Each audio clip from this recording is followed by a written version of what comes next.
I have it all written down because I have a good memory. It's just short. First of all, I want to welcome you all here today, and I feel very honored and privileged to be asked to speak.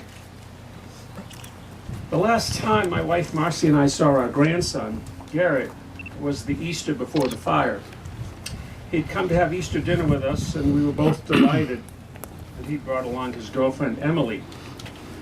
I was impressed with her right off because it was apparent that she saw in him the things that we saw. He was, to put it simply, full of life. At one point during the afternoon, he mentioned the load of stone in the back of my pickup, about 2 tons, that I had planned to unload into a drainage that I had dug. He asked if he could unload it for me, and I insisted that this was not the day to be doing that and that he should relax. While I set my attention to preparing dinner, he disappeared, and returning 20 minutes later told me he had unloaded the stone into the ditch. I scolded him and said he shouldn't have done that, and his response was that he couldn't bear the thought of me taking 2 hours what he could do in 20 minutes. I felt old. Grateful, but old.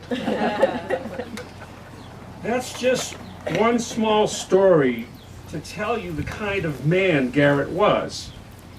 I'm sure that if you were to talk to any one of the families and friends of the other 18, you would hear hundreds of similar stories. They would relate how generous, kind, and thoughtful these young men were. If you were to go to Pioneer Cemetery in Prescott and look at the plaques on the ground, you would see many of the same words: caring, dedicated, generous, thoughtful, giving, loyal, and loving. Words that describe men of character. As a member of the Memorial Park Committee, I was moved that all the other members embraced the theme that we wish this park to project. They lived. This is not a place for mourning, but a place to contemplate the lives that they sacrificed. Lives lived fully and in the best of ways. Lives that had a great influence on those who surrounded them, a positive influence, and a deep and powerful impact. So, as they lived, let us try and emulate their shining example. Let us try to live fuller lives, better lives.